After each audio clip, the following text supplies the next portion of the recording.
ایک بزرگ رحمۃ اللہ تعالی علیہ ایک بادشاہ کے پاس گئے۔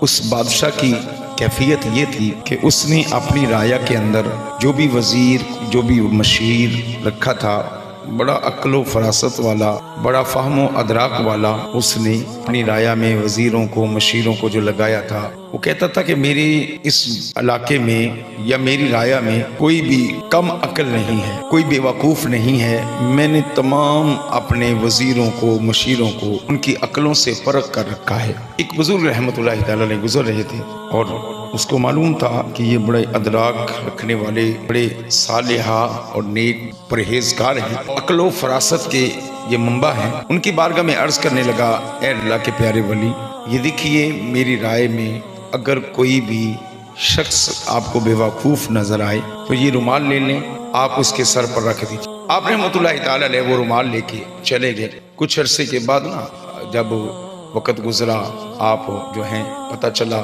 آپ کو کہ وہ بادشاہ بیمار ہو گیا ہے۔ آپ رحمۃ اللہ تعالیٰ وہ رومال لے کر اس کے سرہانے تشریف لے آئے اور بادشاہ سلامت نے کہا کہ اے اللہ کے ولی، بتائیے میری رعایا میں کوئی آپ کو بے وقوف نظر آیا ہے؟ آپ نے فرمایا نہیں، ابھی تک تو تلاش جاری ہے، مگر ابھی تک کوئی بھی ایسا نہیں ملا۔ بڑا خوش ہوا کہ میں نے اپنے وزیروں کو اپنے مشیروں کو جو رکھا ہے بڑے عقل و فراست والے ہیں۔ تو آپ رحمۃ اللہ تعالیٰ نے سوال کیا، بادشاہ یہ بتا، جب تو 1 سال کے لیے کہیں جانا ہوتا ہے تو کتنی تیاری کر کے جاتا ہے؟ اس نے کہا کہ میں 2 سال کا سامان ساتھ لے کے جاتا ہوں۔ فرمایا کہ چند ماہ کے لیے جانا ہو تو 1 ماہ کے لیے مثال کے طور پر جانا ہو تو 2 ماہ کی تیاری، 2 ماہ کے لیے جانا ہو تو 4 ماہ کی تیاری کر کے جاتا ہوں۔ آپ نے فرمایا بادشاہ بھائی کیا بات ہے، بڑا عقل والا ہے تو۔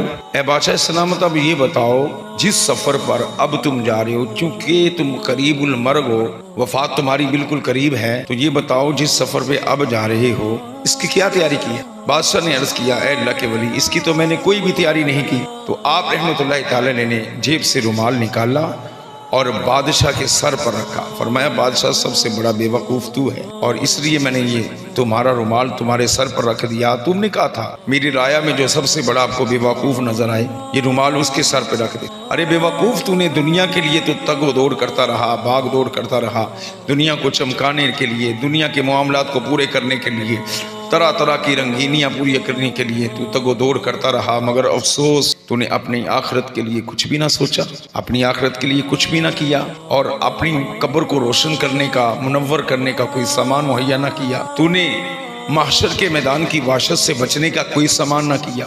تو نے اپنی قبر کو سانپ بچھوؤں سے بچانے کے لیے کوئی سامان نہ کیا۔ ارے تو نے اپنی آخرت کی کوئی فکر نہ کی۔